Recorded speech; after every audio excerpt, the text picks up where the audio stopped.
Në fund të vitit 80, në një qytet të vogël të Shqipërisë, Laç, një fëmijë lindi,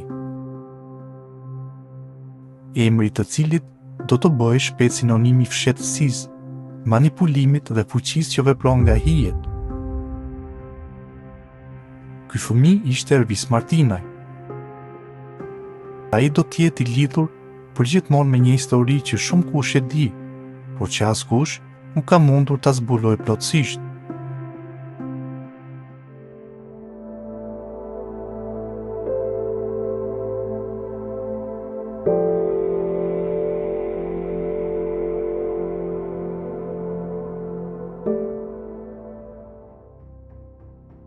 Laçi, një qytet që për shumicën ishte një vend i thjeshtë dhe pa ngjarje të rëndësishme, do të shndërrohej në epicentrin e një rrëfimi që kalon përtej çdo kuptimi të zakonshëm.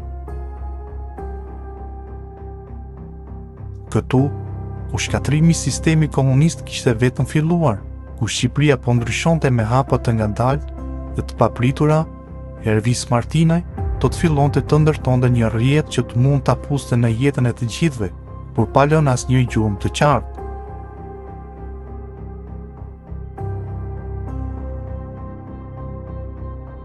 Në këtë qytet të heshtur, Martinaj u ri duke vëzhguar gjithçka që ndodhte rreth tij, por gjithmonë me një sy të mpret që kapte çdo detaj.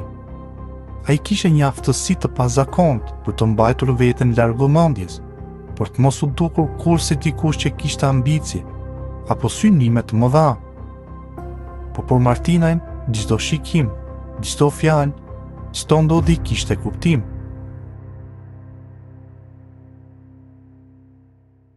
Ai ishte duke krijuar një plan, një rrjet të padukshëm, që do ta ndihmonte të arrinte atë që shumë e shihnin si të pamundur, pushtetin.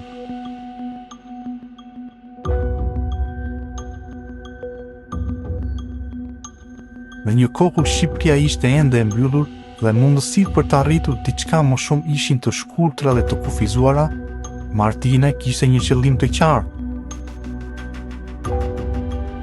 Ai po kërkonte mundësi për të kaluar kufit e zakonshëm, për të krijuar një rrjet që nuk mund të kontrollohej nga askush. Ajo që filloi si një ëndër e thjeshtë, u shndërrua në një realitet të errët, që po merrte formën nga të gjithë këndet.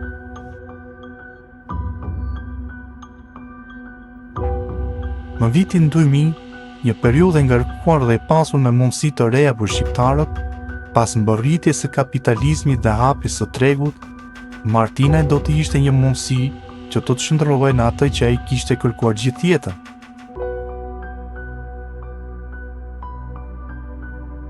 Një mundësi për të krijuar një sistem të fshehur dhe të fuqishëm.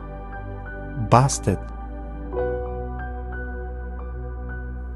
Pikat e basteve, që fillimisht ishin të thjeshta, filluan të bëhen një nga bizneset më të fuqishme të kohës. Dhe në këtë periudhë, ai filloi të ndërtonte atë që shumë kush nuk mundi ta besonte.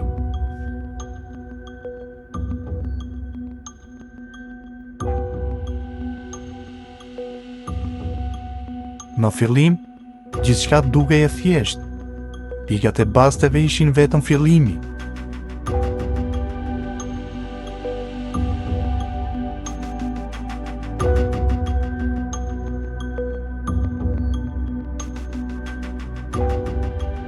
Kur ai nisi të lidhe me figura të fuqishme të shoqërisë, të atyre që ishin të padukshëm, por që e kishin fuqinë të ndryshonin gjithçka. U bë gjithçka më e qartë. Ervisi dinte se një rrjet i padukshëm mund të krijonte mundësi për të kontrolluar gjithçka, për të manipuluar gjithçka, për të bërë gjithçka që ai donte.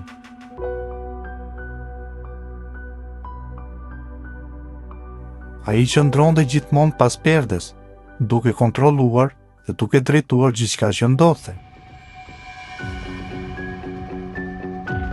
Por siç ndodh gjithmonë, pas suksesit vjen dhe kërcënimi.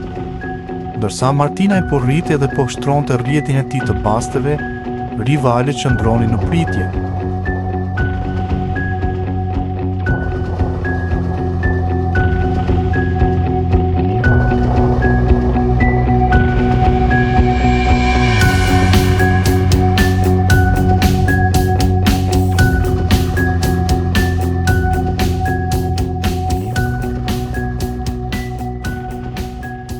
Ata që e njihnin fuqinë që ai kishte krijuar, filluan të dyshonin. Ata që ishin më të fuqishëm, më të pasur, më të pamëshirshëm, mund të vinin si një kërcënim për gjithçka që ai kishte krijuar. Ata do të luftonin për të marrë kontrollin.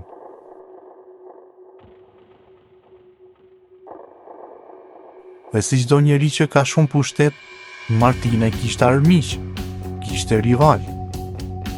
Disa nga ata që do të humnin gjithçka, por disa do të kërkonin hakmarrje.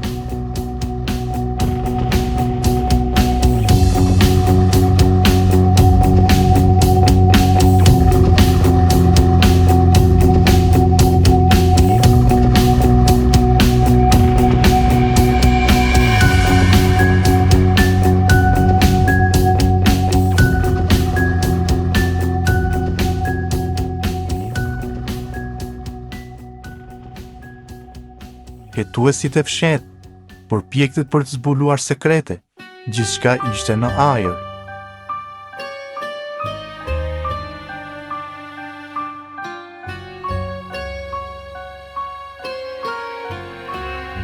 Kur fuqia është shumë e madhe, ka gjithmonë kërcënim që vijnë nga të gjitha drejtimet.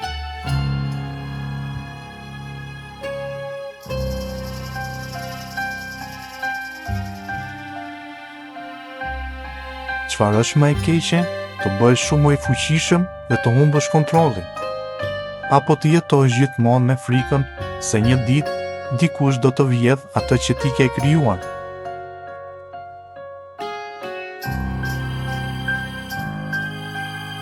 Pervis Martina ishte duke luajtur një lojë që shumë nuk e kuptuan, një lojë që e kontrollonte gjithçka. Dhe çfarë do të ndodhte më pas? A ishte ai gati për atë që do të vinte?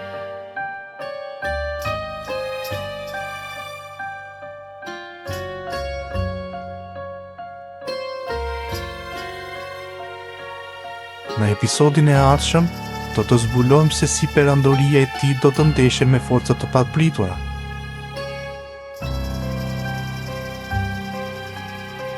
Rivalët të fuqishëm dhe të padukshëm që do ta detyronin të luftonte për mbijetesën e tij. Ndikimin që ai kishte krijuar do të niste të përballej me pasoja të rrezikshme.